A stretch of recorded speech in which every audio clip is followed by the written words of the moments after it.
Hello everyone, welcome back to Guide to Everything.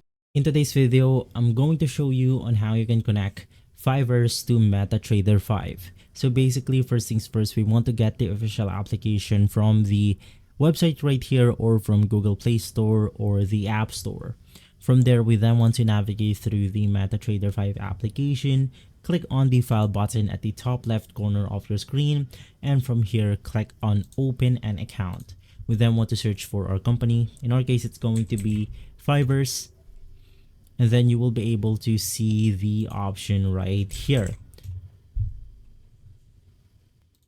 So you also want to make sure that you are using the right company name. In our case, it's going to be the 5% online.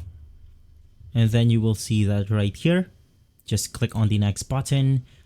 Use the last option, which is going to be the connect with an existing trade account, and then you want to enter the credentials for your trading account on your Fiverr account.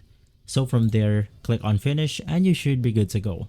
If this video has been helpful, leave a like, subscribe, and follow Guide to Everything for more videos like this. Thanks for watching.